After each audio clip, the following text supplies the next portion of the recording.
Prabhupad channel में आप सभी धर्म प्रेमी सज्जनों का स्वागत है। आइए आज के वीडियो में नाग पंचमी का महत्व जानते हैं।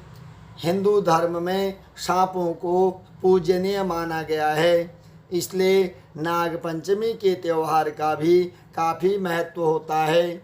इस अवसर पर लोग नाग देवता के प्रतिनिधि के रूप में जीवित सांपों की पूजा भी करते हैं। मान्यता है कि सर्पों के पूजन से नाग देवताओं का आशीर्वाद प्राप्त होता है, जिससे जीवन की सभी समस्याओं का अंत हो जाता है।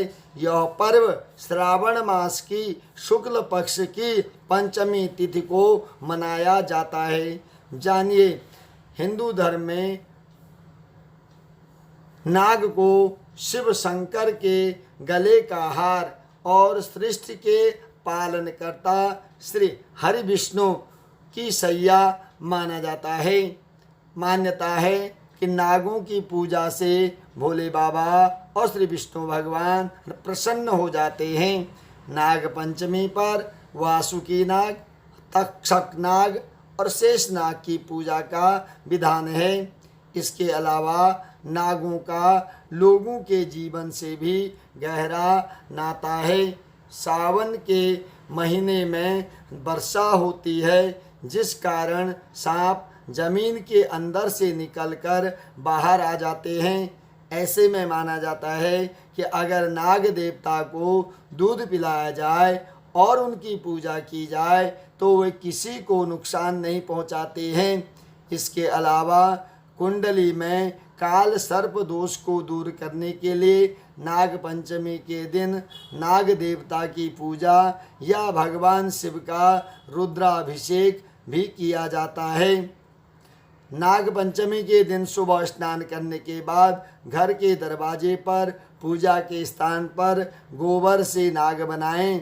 व्रत करने का संकल्प लें। नाग देवता की पूजा करने के लिए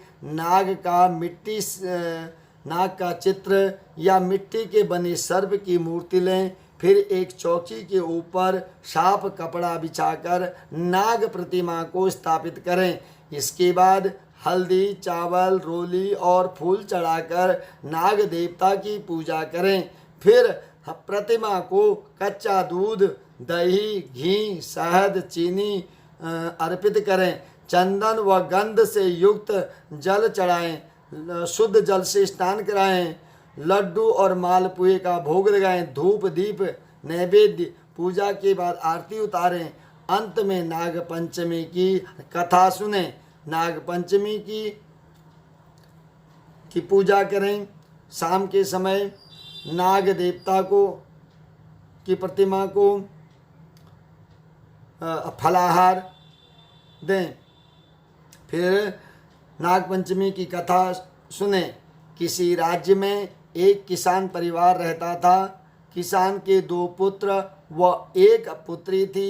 एक दिन हल जोतते समय हल से नाग के 3 बच्चे कुचल कर मर गए।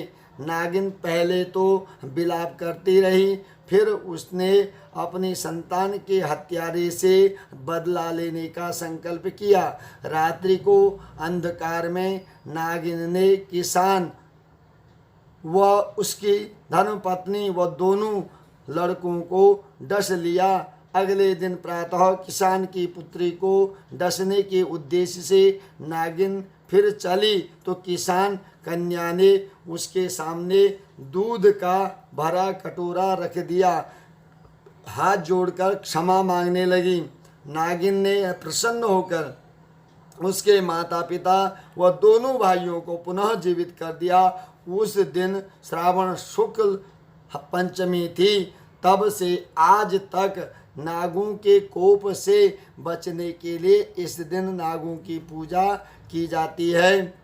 सावन में नाग पूजा के पीछे एक अन्य कथा का संबंध भविष्य पुराण में मिलता है।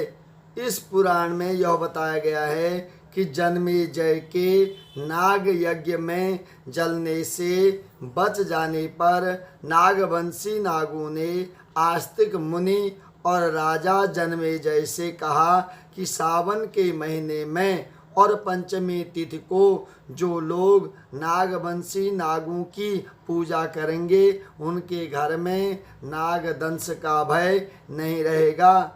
जो लोग आस्तिक मुनि का नाम भी बोलेंगे और जो अपने घर के बाहर आस्तिक मुनि का नाम लिखेंगे उनके घर में भी नागों का प्रवेश नहीं होगा। इसलिए भी सावन में नागों की पूजा की जाती है। आस्तिक मुनि ने ही राजा जन्मेजय के यज्ञ में जलने से नागों की रक्षा की थी। मान्यता है कि सर्प ही धन की रक्षा के लिए तत्पर रहते हैं और इन्हें गुप्त छुपे और गड़े धन की रक्षा करने वाला माना जाता है।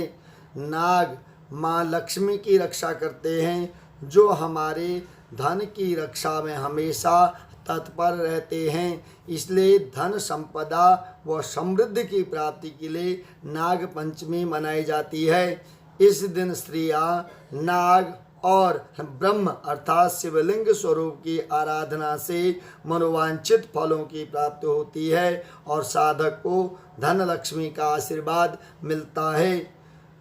दूसरा है नाग पंचमी मनाने के पीछे और भी कई कथाएं प्रचलित हैं।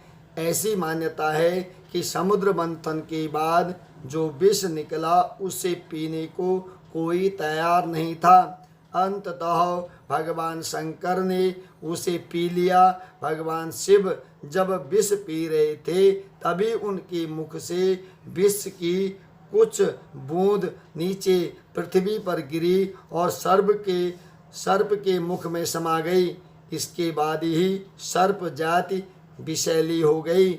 सर्प दंश से बचाने के लिए ही इस दिन नाग देवता की पूजा की जाती है।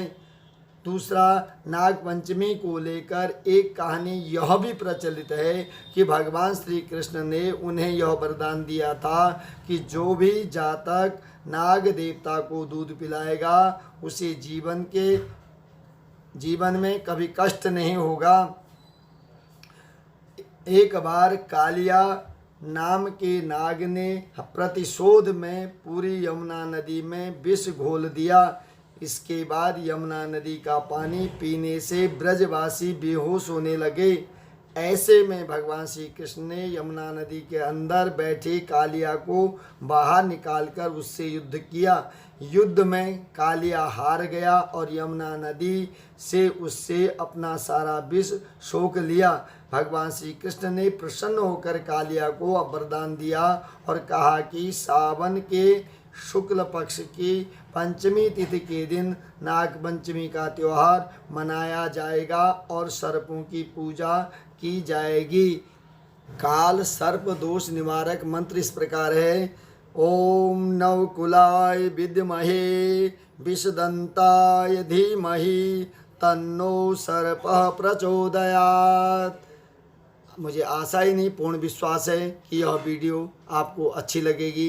यदि अच्छी लगे तो हमारे वीडियो को लाइक करें, शेयर करें और सब्सक्राइब करें। आपका बहुत बहुत धन्यवाद।